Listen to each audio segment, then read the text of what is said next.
राजा युधिष्ठिर का भीष्म, द्रोण, कृप और शल्य के पास जाकर उन्हें प्रणाम करके युद्ध करने के लिए आज्ञा और आशीर्वाद मांगना। वैशंपायन जी कहते हैं, राजन, गीता स्वयं भगवान कमलनाथ के मुख कमल से निकली है, इसलिए इसी का अच्छी तरह स्वाध्याय करना चाहिए। अन्य बहुत से शास्त्रों का संग्रह करने से क्या लाभ है? गीता में सब शास्त्रों का समावेश हो जाता है। भगवान सर्वदेवमय है, गंगा में सब तीर्थों का वास है तथा मनुजी सकल वेद स्वरूप हैं।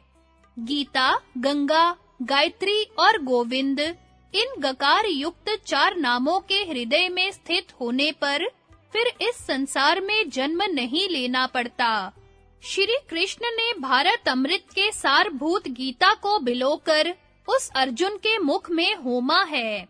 संजय ने कहा, तब अर्जुन को बाण और गांडीव धनुष धारण किए देखकर महारथियों ने फिर सिंहनाद किया।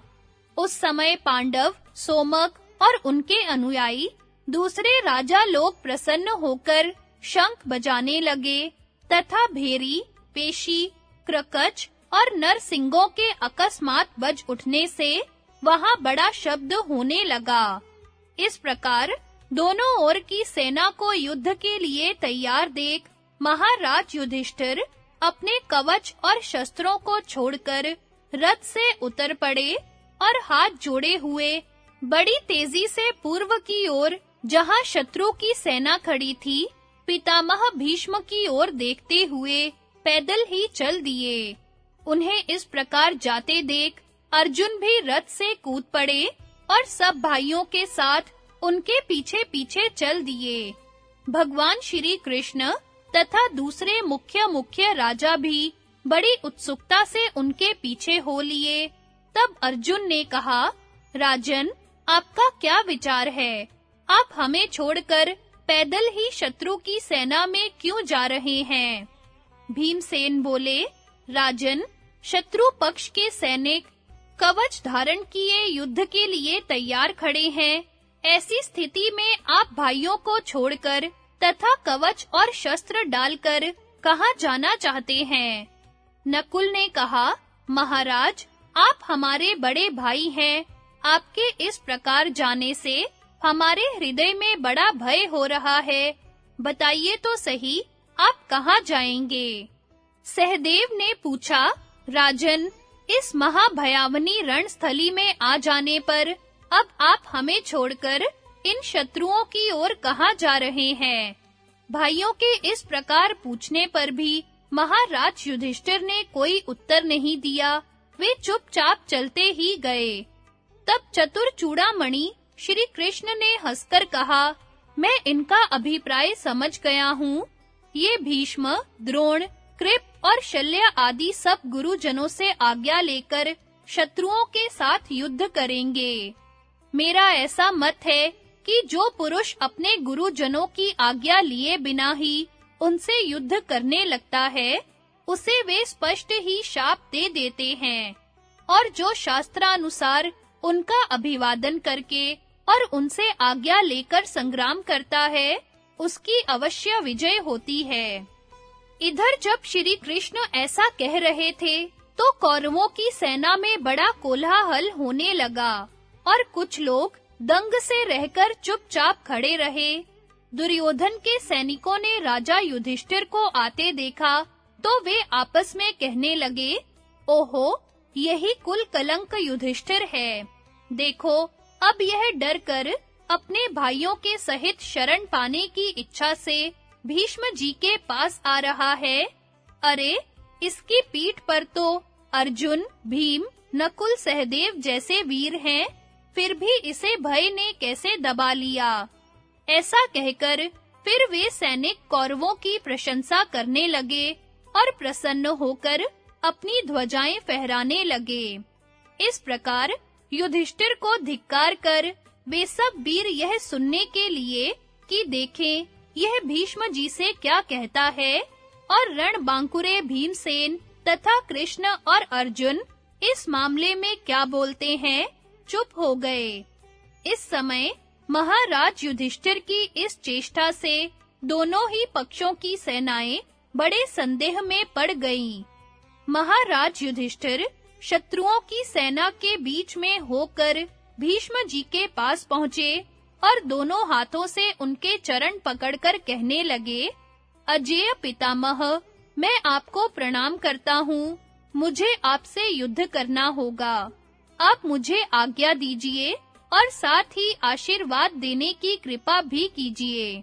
भीष्म ने कहा, युधिष्ठिर, यदि इस समय तुम मेरे पास न आते तो मैं तुम्हारी पराजय के लिए तुम्हें शाप दे देता। किंतु अब मैं तुम पर बहुत प्रसन्न हूँ। तुम युद्ध करो, तुम्हारी जय होगी और इस युद्ध में तुम्हारी और सब इच्छाएं भी पूरी होंगी।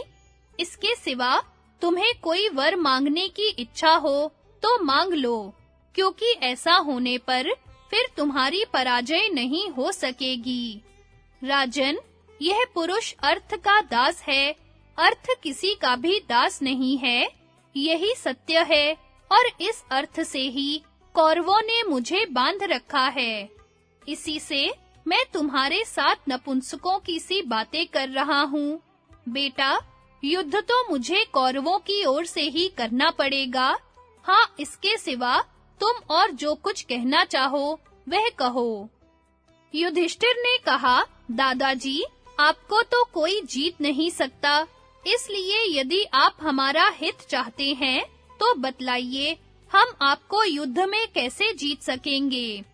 भीष्म बोले, कुंती नंदन, संग्राम भूमि में युद्ध करते समय मुझे जीत सके ऐसा तो मुझे कोई दिखाई नहीं देता। अन्य पुरुष तो क्या, स्वयं इंद्र की भी ऐसी शक्ति नहीं है।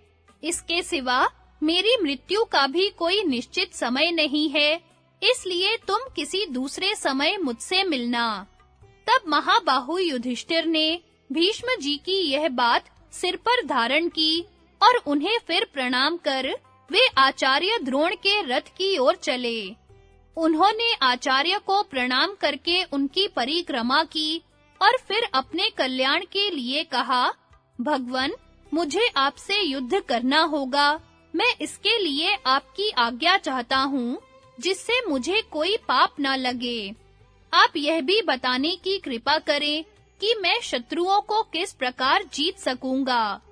द्रोणाचार्य ने कहा, राजन, यदि तुम युद्ध का निश्चय करके फिर मेरे पास न आते तो मैं तुम्हारी पराजय के लिए शाप दे देता। किंतु तुम्हारे इस सम्मान से मैं प्रसन्न हूँ।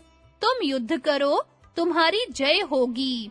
मैं तुम्हारी इच्छा पूर्ण करूंगा। बताओ, तुम क्या चाहते हो? इस स्थिति में अपनी ओर से युद्ध करने के सिवा तुम्हारी और जो भी इच्छा हो वह कहो, क्योंकि पुरुष अर्थ का दास है, अर्थ किसी का दास नहीं है। यही सत्य है और इस अर्थ से ही कौरवों ने मुझे बांध लिया है। इसी से मैं नपुंसक की तरह तुमसे कह रहा हूँ कि तुम अपनी ओर से युद्ध करने के सिवा और क्या चाहते हो। मैं युद्ध तो कौरवों की ओर से करूंगा, तो भी विजय तुम्हारी ही चाहता हूँ। युधिष्ठिर ने कहा, ब्राह्मण, आप कौरवों की ओर से ही युद्ध करें, किंतु मैं यही वर मांगता हूँ कि मेरी विजय चाहें और मुझे उपयोगी परामर्श। राजन, तुम्हारे सलाहकार स्वयं श्री कृष्ण हैं, इसलिए तुम्हारी विजय तो निश्चित है। मैं तुम्हें युद्ध के लिए आज्ञा देता हूँ। तुम रण आंगन में शत्रुओं का संहार करोगे। जहाँ धर्म रहता है, वहीं श्री कृष्ण रहते हैं, और जहाँ श्री कृष्ण रहते हैं, वहीं जय रहती है। कुंती नंदन, अब तुम जाओ, युद्ध करो और तुम्हें जो पूछना हो पूछो, मैं तुम्हें क्या सलाह दूं? युधिष्ठिर ने पूछा, आचार्य, आपको प्रणाम करके मैं यही पूछता हूँ कि आपके वध का क्या उपाय है? द्रोणाचार्य बोले, राजन, संग्राम भूमि में रथ पर आरूढ़ हो जब मैं क्रोध में भरकर बाणों की वर्षा करूंगा, उस समय मुझे मार सके ऐसा तो कोई शत्रु दिखाई नहीं देता। हाँ, जब मैं शस्त्र छोड़कर अचेत सा खड़ा रहूं, उस समय कोई योद्धा मुझे मार सकता है, यह मैं तुमसे सच-सच कहता हूँ। एक सच्ची बात तुम्हें बताता हूँ, जब किसी विश्वास पात्र व्यक्ति के मुख से मुझे कोई अत्यंत अप्रिय बात सुनाई देती है, तो मैं संग्राम भूमि में अस्त्र त्याग देता हूँ। द्रोणाचार्य की यह बात सुनकर राजा युधिष्ठिर उनकी आज्ञा ले आचार्य कृप के पास आए और उन्हें प्रणाम एवं प्रदक्षिणा करके कहने लगे, गुरुजी, मुझे आपसे युद्ध करना होगा, इसके लिए मैं आपसे आज्ञा मांगता हूँ, जिससे मुझे कोई पाप न लगे। इसके सिवा आपकी आज्ञा होने पर मैं शत्रुओं को भी जीत सकूंगा। कृपाचार्य ने कहा, राजन, युद्ध का निश्चय होने पर यदि तुम मेरे पास न आते, तो मैं तुम्हें शाप दे देता। पुरुष अर्थ का दास है, अर्थ किसी का दास नहीं है, यही सत्य है, और इस अर्थ से ही कौरवों ने मुझे बांध रखा है। सो युद्ध तो मुझे उन्हीं की ओर से करना पड़ेगा, ऐसा मेरा निश्चय है। इसी से नपुंसक की तरह मुझे यह कहना पड़ता है कि अपनी ओर से युद्ध करने के लिए कहने के सिवा तुम्हारी जो इच्छा हो वह मांग लो। युधिष्ठिर ने कहा, आचार्य सुनिए, इसी से मैं आपसे पूछता हूँ। इतना कहकर धर्मराज व्यथित होकर अचेत से हो गए और कोई शब्द न बोल सके। तब उनका अभिप्राय समझकर कृपाचार्य जी ने कहा, राजन, मुझे कोई भी मार नहीं सकता, किंतु कोई चिंता नहीं, तुम युद्ध करो, जीत तुम्हारी ही होगी। तुम्हारे इस समय यहाँ आने से मुझे बड़ी प्रसन्नता हुई है। मैं नित्य प्रति उठकर तुम्हारी विजय कामना करूंगा। यह मैं तुमसे ठीक-ठीक कहता हूँ। कृपाचार्य की बात सुनकर राजा युधिष्ठिर उनकी आज्ञा लेकर मद्रराज शल्य के पास गए तथा उन्हें प्रणाम और प्रदक्षिणा करके अपने हित के लिए उनसे कहा, राजन, मुझे आपके साथ युद्ध करना है, इसके लिए मैं आपसे आज्ञा मांगता हूँ, जिससे मुझे कोई पाप न लगे तथा आपकी आज्ञा होने पर मैं शत्रुओं को भी जीत सकूंगा। शल्य ने कहा, राजन, युद्ध का निश्चय होने पर यदि तुम मेरे पास न आते, तो मैं तुम्हें शाप दे देता। पुरुष अर्थ का दास है, अर्थ किसी का दास नहीं है, यही सत्य है, और इस अर्थ से ही कौरवों ने मुझे बांध रखा है। सो युद्ध तो मुझे उन्हीं की ओर से करना पड़ेगा, ऐसा मेरा निश्चय है।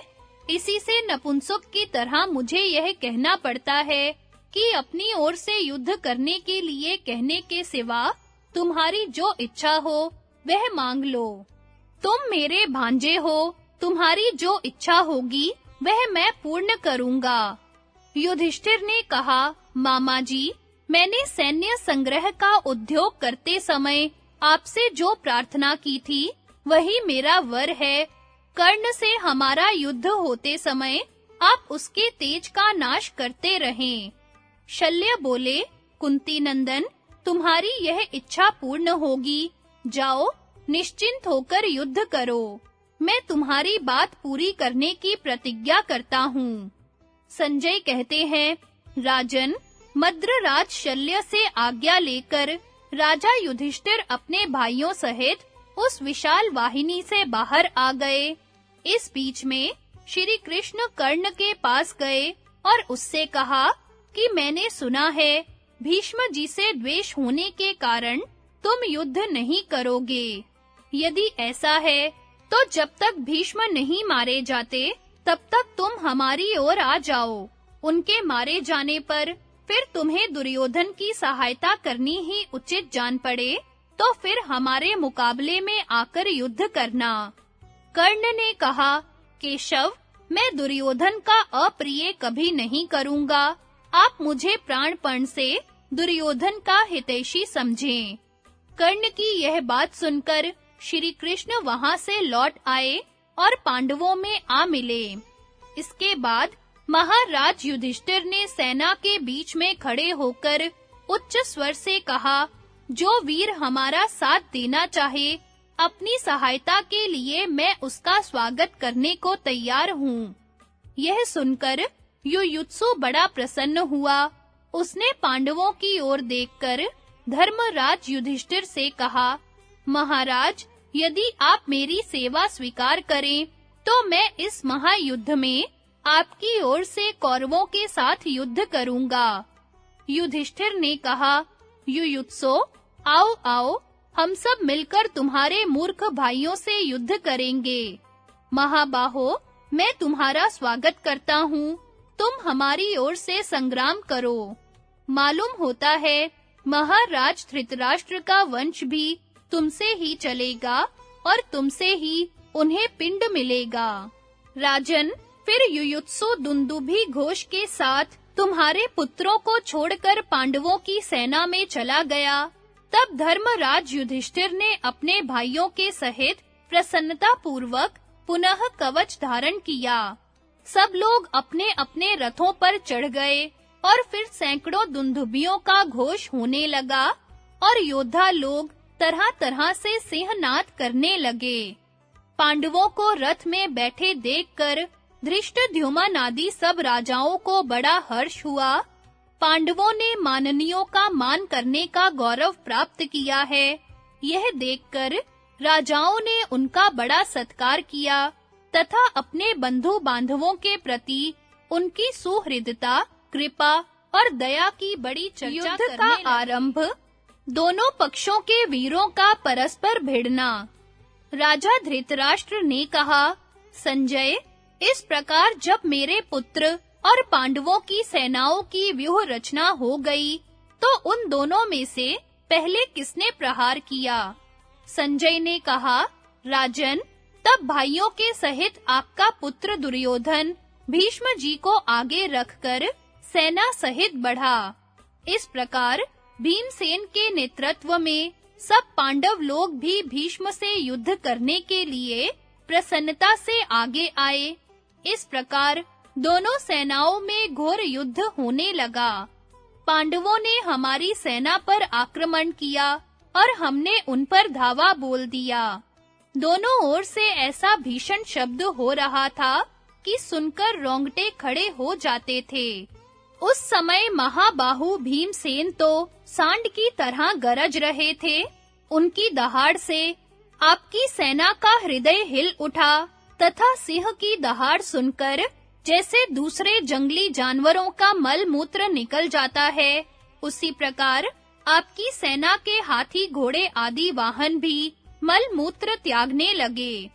भीमसेन विकट रूप धारण करके आगे बढ़ने लगे।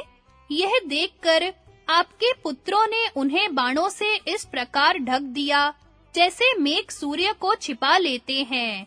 इस समय दुर्योधन, दुर्मुख, दुस्सह, शल, दुशासन, दुर्मर्शन, विवंशिति, चित्रसेन, विकर्ण, पुरुमित्र, जय, भोज और सोमदत्त का पुत्र भूरिश्रवा, ये सभी बड़े-बड़े धनुष चढ़ाकर विषधर सर्पों के समान बाण छोड़ रहे थे। दूसरी ओर से द्रौपदी के पुत्र अभिमन्यु, नकुल, सहदेव और धृष्टद्युम्न अपने बाणों से आपके पुत्रों को पीड़ित करते हुए बढ़ रहे थे। इस प्रकार प्रत्यंचाओं की भीषण टंकार के साथ यह पहला संग्राम हुआ।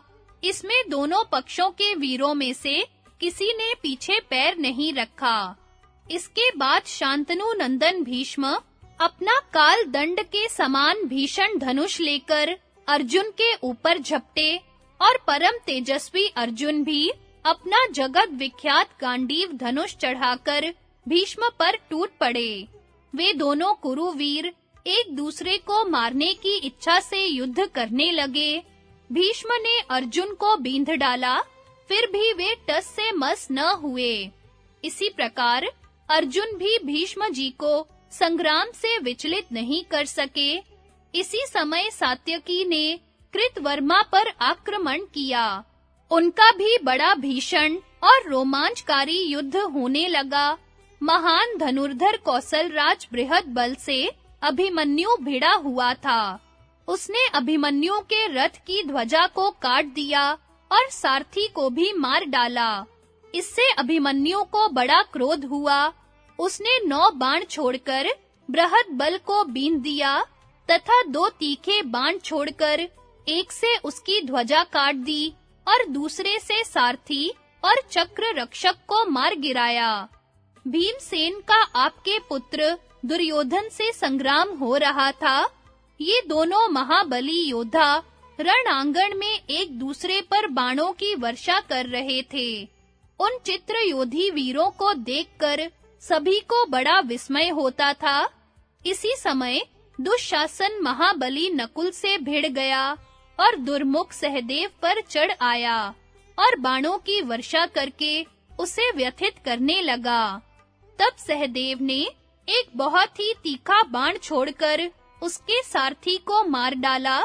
फिर वे दोनों आपस में बदला लेने के विचार से एक दूसरे को भयंकर बाणों से पीड़ित करने लगे। स्वयं महाराज युधिष्ठिर शल्य के सामने आए। मद्रराज शल्य ने उनके धनुष के 2 टुकड़े कर दिए। धर्मराज ने तुरंत ही दूसरा धनुष लेकर मद्रराज को बाणों से आच्छादित कर दिया। धृष्टद्युम्न द्रोणाचार्य के सामने आया। द्रोणाचार्य ने कुपित होकर उसके धनुष के 3 टुकड़े कर दिए और फिर एक काल दंड के समान बड़ा भीषण बाण मारा जो उसके शरीर में घुस गया। तब धृष्टद्युम्न ने दूसरा धनुष लेकर 14 बाण छोड़े और द्रोणाचार्य जी को बींध दिया। इस प्रकार वे दोनों वीर क्रोध में भरकर बड़ा तुमुल युद्ध करने लगे। शंख ने बड़े वेग से सोमदत्त के पुत्र भूरिश्रवा पर धावा किया और खड़ा रह ऐसा कहकर उसे ललकारा। फिर उसने उसकी दाहिनी भुजा काट डाली। तब भूरिश्रवा ने शंख की गले और कंधे के बीच की हड्डी पर प्रहार किया। इस प्रकार उन रणोन्मत्त वीरों का बड़ा भीषण युद्ध होने लगा। राजा बाहलीक को संग्राम में देखकर चेदीराज धृष्टकेतु सामने आया और सिंह के समान गरज कर उन पर बाण बरसाने लगा। उसने 9 बाण छोड़कर राजा बाहलीक को बींध दिया। फिर वे दोनों वीर क्रोध में भरकर गर्जना करते हुए एक दूसरे से लड़ने लगे। राक्षस राज अलम्बुश के साथ क्रूर कर्मा घटोत्कच भिड़ गया। घटोत्कच ने 90 बाण मारकर अलम्बुश को छेद डाला तथा अलम्बुश ने भी भीम सुवन घटोत्कच को झुकी नोक वाले बाणों से छलनी कर दिया। महाबली शिखंडी ने द्रोणपुत्र अश्वत्थामा पर आक्रमण किया। तब अश्वत्थामा ने तीखे तीरों से बींधकर शिखंडी को अधीर कर दिया। फिर शिखंडी ने भी एक अत्यंत तीखे बाण से द्रोणपुत्र पर चोट की। इस प्रकार वे संग्राम भूमि में एक दूसरे पर तरह-तरह के बाणों से प्रहार करने लगे।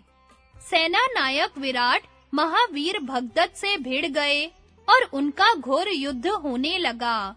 मेघ जिस प्रकार पर्वत पर जल बरसाता है, उसी प्रकार विराट ने भगदत्त पर बाणों की वर्षा की और मेघ जैसे सूर्य को ढक लेता है, वैसे ही भगदत्त ने राजा विराट को अपने बाणों से आच्छादित कर दिया।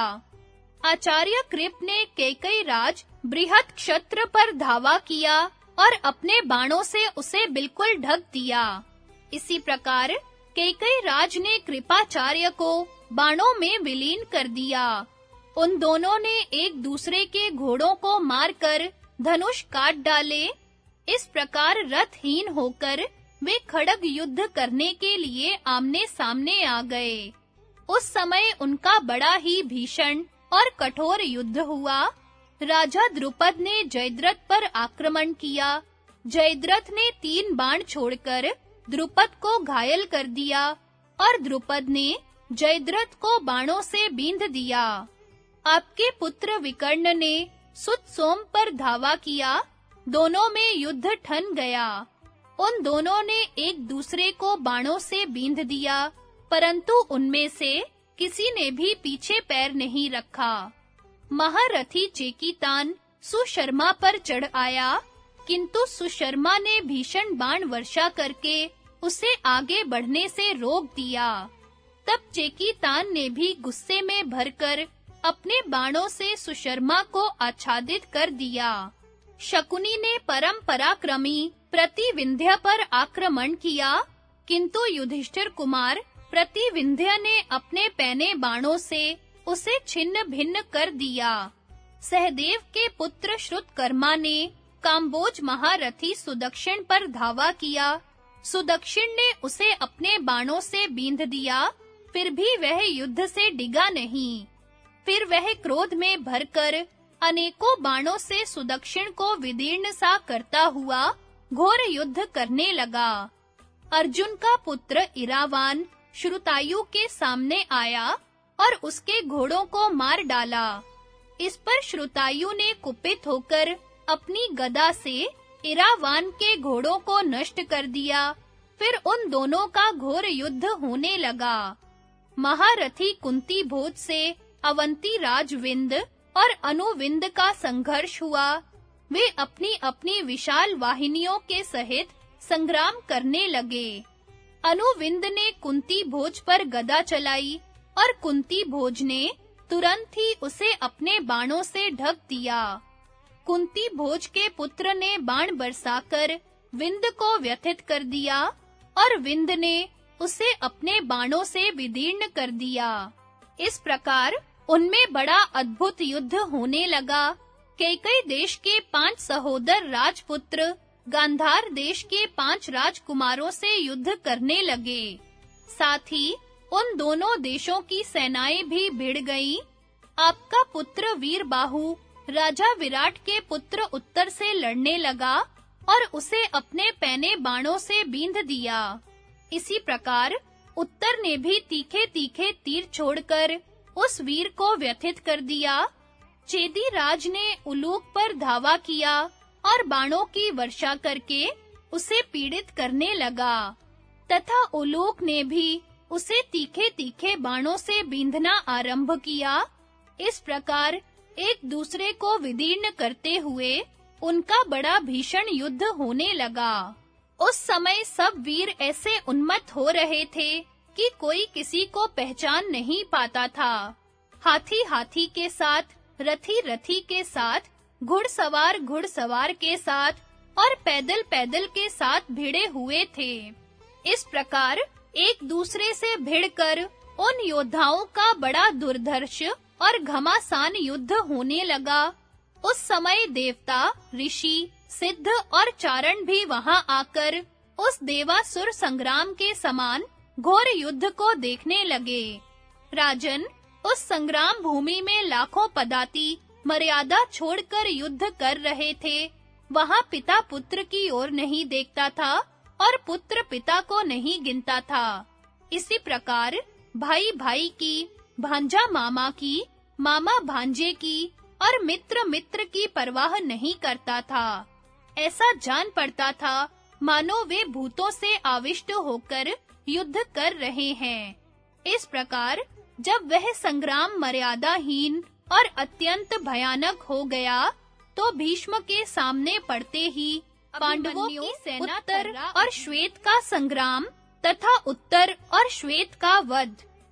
संजय ने कहा, राजन, इस दारुण दिवस का पहला भाग बीतते-बीतते जब अनेकों बांकुरे वीरों का भीषण संहार हो गया, तब आपके पुत्र दुर्योधन की प्रेरणा से दुर्मुख, कृतवर्मा, कृप, शल्य और विवंशिति पितामह भीष्म के पास चले आए। इन 5 अतिरथियों से सुरक्षित होकर वे पांडवों की सेना में घुसने लगे। यह देखकर क्रोधातुर अभिमन्यु अपने रथ पर चढ़ा हुआ भीष्म जी और उन 5 महारथियों के सामने आकर बड़े जोश से डट गया। उसने एक पैने बाण से भीष्म जी की ताड़ के चिन्ह वाली ध्वजा काट दी और फिर उन सबके साथ संग्राम छेड़ दिया। उसने कृतवर्मा को 1, शल्य को 5 और पितामह को 9 बाणों से बींध दिया। फिर एक झुकी हुई नोक वाले बाण से दुर्मुख के सारथी का सिर धड़ से अलग कर दिया और एक बाण से कृपाचार्य का धनुष काट डाला। इस प्रकार रणभूमि में नृत्य सा करते हुए उसने बड़े तीखे बाणों से सभी वीरों पर वार किया। उसका ऐसा हस्त लाघव देखकर देवता लोग भी प्रसन्न हो गए तथा भीष्म आदि महारथियों ने भी उसे साक्षात अर्जुन के समान ही समझा।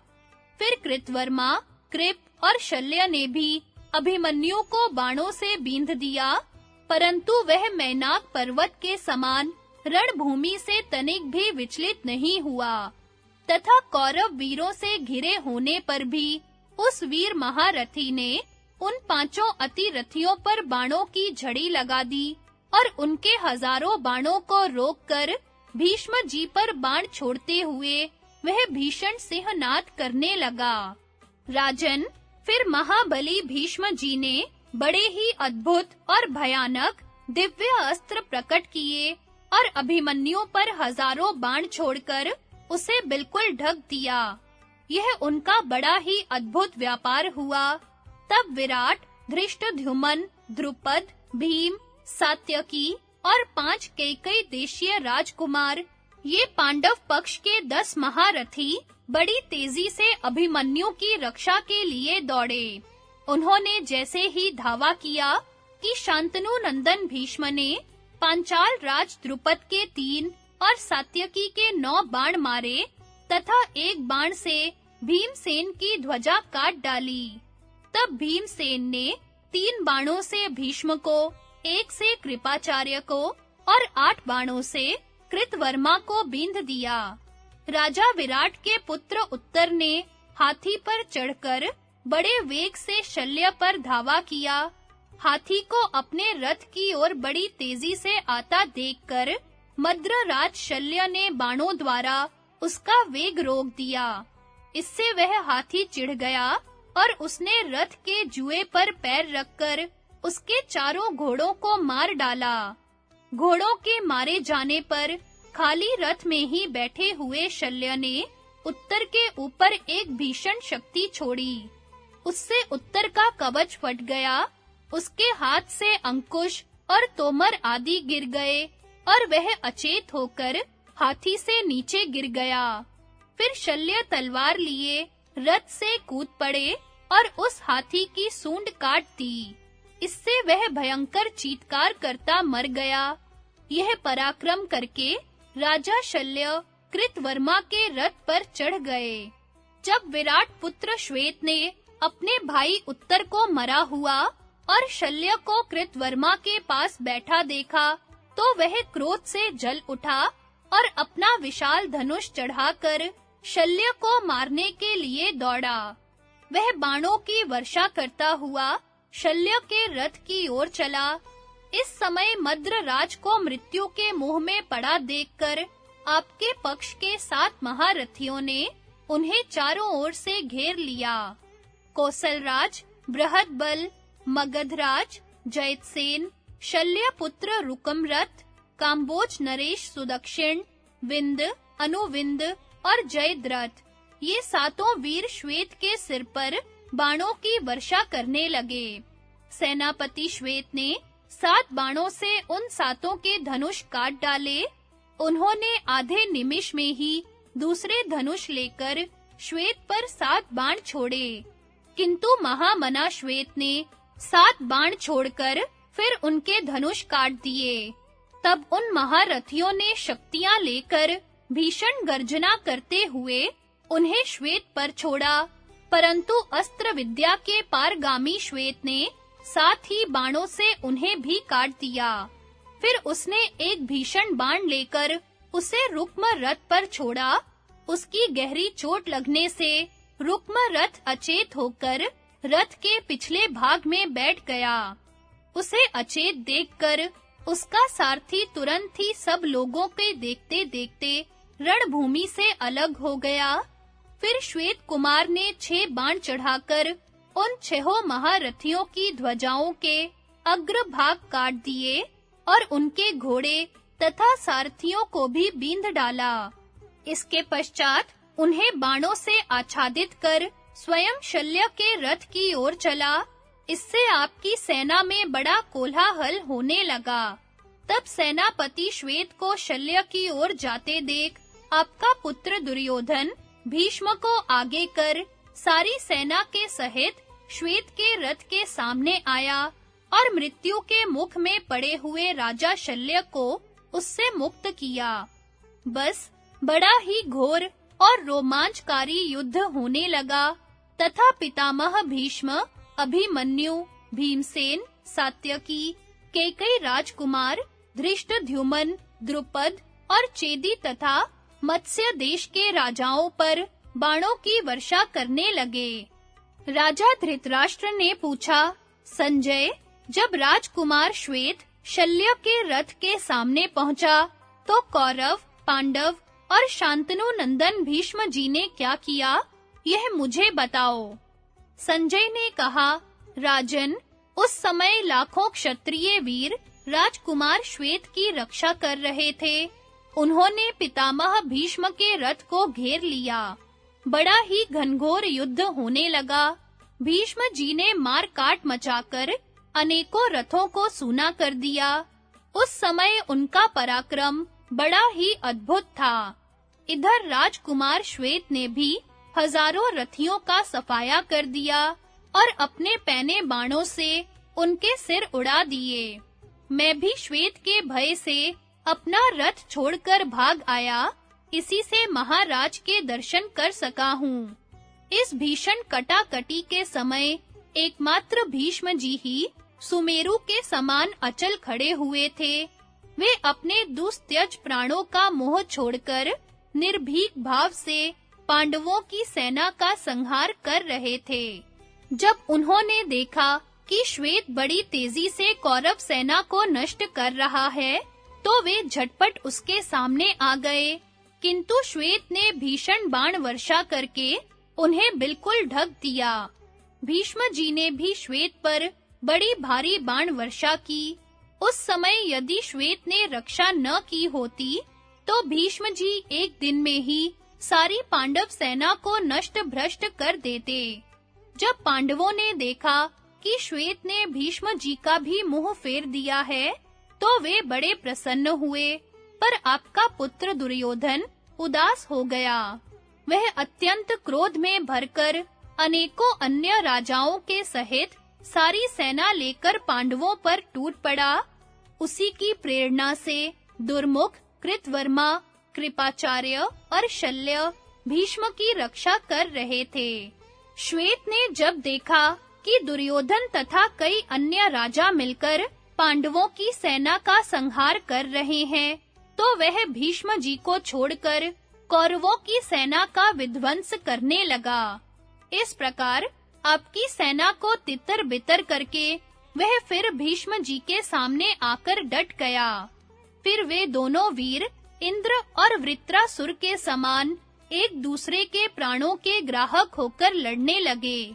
श्वेत ने खिलखिलाकर हंसते हुए 9 बाण छोड़कर भीष्म जी के धनुष के 10 टुकड़े कर दिए और एक बाण से उनकी ध्वजा काट डाली।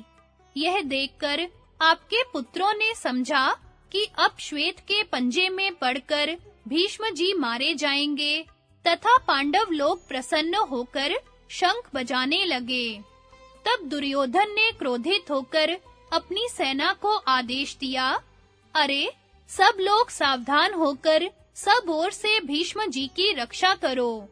देखो, ऐसा ना हो हमारे सामने ही वे श्वेत के हाथ से मारे जाएं। यह बात मैं तुमसे खोलकर कह रहा हूँ। राजा का आदेश सुनकर सब महारथी बड़ी फुर्ती से चतुरंगिणी सेना को साथ लेकर भीष्म जी की रक्षा करने लगे। बाहलीक, कृतवर्मा, शल, शल्य, जलसंध, विकर्ण, चित्रसेन और विविंशति, ये सब महारथी बड़ी शीघ्रता से भीष्म जी को चारों ओर से घेरकर श्वेत के ऊपर बड़ी भारी बाण वर्षा करने लगे। किंतु महामना श्वेत ने अपने हाथ की सफाई दिखाते हुए उन सब बाणों को रोक दिया। फिर सिंह जैसे हाथियों को पीछे हटा देता है, वैसे ही उन सब वीरों को रोककर उसने अपने बाणों से भीष्म जी का धनुष काट दिया। तब भीष्म जी ने दूसरा धनुष लेकर उसे बड़े तीखे बाणों से बींध डाला। इससे सेनापति श्वेत ने क्रोध में भरकर सबके देखते-देखते अनेकों लोहे के बाणों से बींधकर भीष्म जी को व्याकुल कर दिया। इससे राजा दुर्योधन को बड़ी व्यथा हुई और आपकी सेना में हाहाकार होने लगा। श्वेत के बाणों से घायल होकर भीष्म जी को पीछे हटे देखकर बहुत लोग तो यही समझने लगे कि अब श्वेत के हाथ में पड़कर भीष्म जी मारे ही जाएंगे। भीष्म जी ने जब देखा कि मेरे रथ की ध्वजा काट दी गई है और सेना के भी पैर उखड़ गए हैं, तो उन्होंने क्रोध में भरकर 4 बाणों से श्वेत के चारों घोड़ों को मार डाला, 2 बाणों से उसकी ध्वजा काट डाली और एक से सारथी का सिर काट दिया। सूत और घोड़ों के मारे जाने पर श्वेत रथ से कूद पड़ा और वह क्रोध से तिलमिला उठा। श्वेत को रथहीन देखकर भीष्म जी ने उस पर सब ओर से अपने पैने बाणों की बौछार की। तब उसने धनुष को अपने रथ में फेंककर एक काल दंड के समान प्रचंड शक्ति ली और जरा पुरुषत्व धारण करके खड़े रहो, मेरा पराक्रम देखो, ऐसा कहकर उसे भीष्म जी पर छोड़ दिया। उस भीषण शक्ति को आती देख आपके पुत्र हाहाकार करने लगे, किंतु भीष्म जी तनिक भी नहीं घबराए। उन्होंने 8-9 बाण मारकर उसे बीच में ही काट दिया। यह देखकर आपकी ओर के सब लोग जय जयकार ने क्रोध की हंसी हंसते हुए भीष्म जी का प्राणांत करने के लिए गदा उठाई और बड़े वेग से उनकी ओर दौड़ा। भीष्म जी ने देखा कि उसके वेग को रोका नहीं जा सकता, अतः वे उसका वार बचाने के लिए पृथ्वी पर कूद पड़े। श्वेत ने उसे घुमाकर भीष्म जी के रथ पर छोड़ा और उसके लगते ही उनका रथ, सारथी, ध्वजा और घोड़ों के सहित चूर-चूर हो गया। भीष्म जी को रथहीन देखकर शल्य आदि दूसरे रथी अपने-अपने रथ लेकर दौड़े। तब वे दूसरे रथ पर चढ़कर हंसते हुए श्वेत की ओर बढ़े। उसी समय भीष्म को आकाशवाणी हुई, महाबाहु भीष्म, शीघ्र ही इसे मारने का उपाय करो। विश्वकर्ता विधाता ने यही इसके वध का समय निश्चित किया है। यह आकाशवाणी सुनकर भीष्म बड़े प्रसन्न हुए और उसे मार डालने का निश्चय किया। उस समय श्वेत को रथहीन देखकर सात्यकी, भीमसेन, धृष्टद्युम्न, द्रुपद, कैकेयी राजकुमार, धृष्टकेतु और अभिमन्यु एक साथ ही अपने रथ लेकर चले, किंतु द्रोणाचार्य, कृपाचार्य और शल्य के सहित भीष्म जी ने उन्हें रोक दिया। उसी समय श्वेत ने तलवार खींचकर भीष्म जी का धनुष काट डाला। भीष्म जी ने तुरंत ही दूसरा धनुष उठा लिया और बड़ी तेजी से श्वेत की ओर चले। बीच में सामने आने पर उन्होंने भीमसेन को 60, अभिमन्यु को 3, सात्यकी को 100, धृष्टद्युम्न को 20 और कैकेयी राज को 5 बाण मारकर रोक दिया। फिर वे सीधे श्वेत के सामने पहुंचे और अपने धनुष पर एक मृत्यु के समान बाण चढ़ाकर उसे ब्रह्मास्त्र से अभिमंत्रित करके छोड़ा। वह बाण श्वेत के कवच को फोड़कर उसकी छाती में घुस गया और फिर बिजली के समान चमककर पृथ्वी में प्रवेश कर गया। इस प्रकार उसने श्वेत का प्राणांत कर दिया। उसे पृथ्वी पर गिरते देख पांडव और उनके पक्ष के क्षत्रिय लोग बड़ा शोक करने लगे तथा आपके पुत्र और अन्य कौरव लोग बड़े प्रसन्न हुए। दुशासन तो बाजा बजाता हुआ इधर-उधर नाचने लगा। युधिष्ठिर की चिंता, कृष्ण का आश्वासन और क्रौंच व्यूह की रचना। धृतराष्ट्र ने पूछा, संजय, सेनापति श्वेत जब युद्ध में शत्रुओं के हाथ से मारा गया, तो उसके पश्चात महान धनुर्धर पांचाल वीरों ने पांडवों के साथ मिलकर क्या किया? संजय ने कहा, महाराज, स्थिर होकर सुनिए। उस भयंकर दिन के पूर्वाह्न का अधिकांश भाग बीत जाने पर लगभग दोपहर के समय आपकी तथा शत्रु की सेनाओं में पुनः युद्ध होने लगा। विराट के सेनापति श्वेत को मरा हुआ और कृतवर्मा के साथ शल्य को युद्ध के लिए तैयार देखकर आहुति पड़ने से प्रज्वलित हुई अग्नि के समान राजकुमार शंख क्रोध से जल उठा। उस बलवान वीर ने अपना महान धनुष चढ़ाकर मद्रराज शल्य को मार डालने की इच्छा से उन पर आक्रमण किया। उस समय बहुत से रथ चारों ओर से शंख की रक्षा कर रहे थे। वह बाणों की वर्षा करता हुआ शल्य के रथ के पास पहुंच गया। तब मौत के मुख में पड़े हुए मद्रराज शल्य को बचाने के लिए आपकी सेना के 7 महारथी बृहद्बल, जयद्रथ, रुक्मरथ, विंद, अनुविंद, सुदक्षिण और जयद्रथ उन्हें चारों ओर से घेर कर खड़े हो गए और शंख के मस्तक पर बाणों की वर्षा करने लगे। उन 7 को एक साथ प्रहार करते देख सेनापति शंख क्रोध में भर गया और भल्ल नाम के 7 तीखे बाणों से उन 7 के धनुष काटकर सिंहनाद करने लगा। तब महाबाहु भीष्म मेघ के समान गर्जना करते हुए विशाल धनुष हाथ में लेकर शंख पर चढ़ आए। उन्हें आते देख पांडवी सेना भय से थर्रा उठी। इतने में ही भीष्म से शंख की रक्षा करने के लिए अर्जुन उसके आगे आकर खड़े हो गए। फिर तो भीष्म जी के साथ इन्हीं का युद्ध छिड़ गया। इधर शल्य ने हाथ में गदा ले अपने रथ से उतरकर शंख के चारों घोड़ों को मार डाला। जब घोड़े मर गए तो शंख भी तलवार हाथ में लेकर तुरंत रथ से कूद पड़ा और अर्जुन के रथ पर जा बैठा। वहां जाने पर ही उसे कुछ शांति मिली। अब भीष्म जी पंचाल, मत्स्य, केकय और प्रभद्रक देशीय योद्धाओं को बाणों से मार-मार कर गिराने लगे।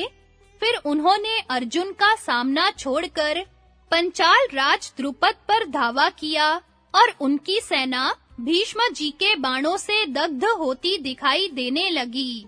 वे पांडव पक्ष के महारथियों को ललकार कर मारने लगे। सारी सेना उन्मथित हो उठी। उसका व्यूह भंग हो गया। इसी बीच में सूर्य भी अस्त हो गया। अतः अंधेरे में कुछ सूझ नहीं पड़ता था और भीष्म जी बड़े वेग से बढ़ रहे थे। यह देखकर पांडवों ने अपनी सेना को पीछे हटा लिया।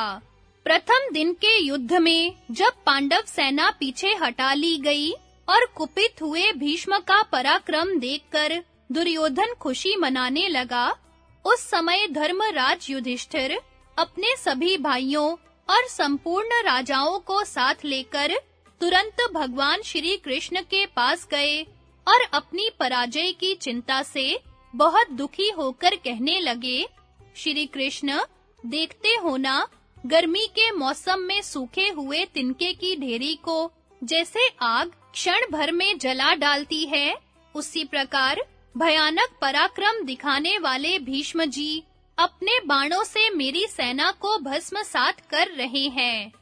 क्रोध में भरे हुए यमराज, वज्रधर इंद्र, पाशधारी वरुण और गदाधारी कुबेर को तो कदाचित युद्ध में जीता जा सकता है, किंतु इन महान तेजस्वी भीष्म को जीतना असंभव है। ऐसी दशा में मैं तो अपनी बुद्धि की दुर्बलता के कारण भीष्म रूपी अगाध जल में नाव के बिना डूब रहा हूँ। अब इन राजाओं को मैं भीष्म रूपी काल के मुख में नहीं डालना चाहता। भीष्म जी बड़े भारी अस्त्र वेता हैं, उनके पास जाकर मेरे सैनिक उसी प्रकार नष्ट हो जाएंगे जैसे प्रज्वलित अग्नि में गिरकर पतंगे। केशव, अब मेरे जीवन के जितने दिन शेष हैं, उन्हें मैं वन में रहकर कठोर तपस्या में बिताऊंगा, किंतु इन मित्रों को युद्ध में मरने न दूंगा। भीष्म जी प्रतिदिन मेरे हजारों महारथियों और श्रेष्ठ योद्धाओं का संहार कर रहे हैं। माधव, तुम ही बताओ, अब क्या करने से हमारा हित होगा? यह कहकर युधिष्ठिर शोक से बेसुध हो बहुत देर तक आंखें बंद किए मन ही मन कुछ सोचते रहे। तब भगवान श्री कृष्ण उन्हें शोक से पीड़ित जान समस्त पांडवों को आनंदित करते हुए बोले, भारत, तुम्हें इस प्रकार शोक नहीं करना चाहिए। देखो तो तुम्हारे भाई कैसे शूरवीर और विश्व विख्यात धनुर्धर हैं। मैं और महान यशस्वी सात्यकी तुम्हारा प्रिय कार्य करने में लगे हैं। ये विराट, द्रुपद, धृष्टद्युम्न तथा अन्यान्य महाबली राजा लोग तुम्हारे कृपाकांक्षी और भक्त हैं। महाबली धृष्टद्युम्न तो सदा ही तुम्हारा हित चिंतक और प्रिय कार्य करने वाला है। इसने सेनापतित्व का भार लिया है और यह शिखंडी तो निश्चय ही भीष्म का काल है। श्री कृष्ण की ये बातें सुनकर युधिष्ठिर ने महारथी धृष्टद्युम्न से कहा, धृष्टद्युम्न, मैं जो कुछ कहता हूँ ध्यान देकर सुनो। आशा है तुम मेरी बात टालोगे नहीं। तुम हमारे सेनापति हो। भगवान वासुदेव ने तुम्हें यह सम्मान दिया है।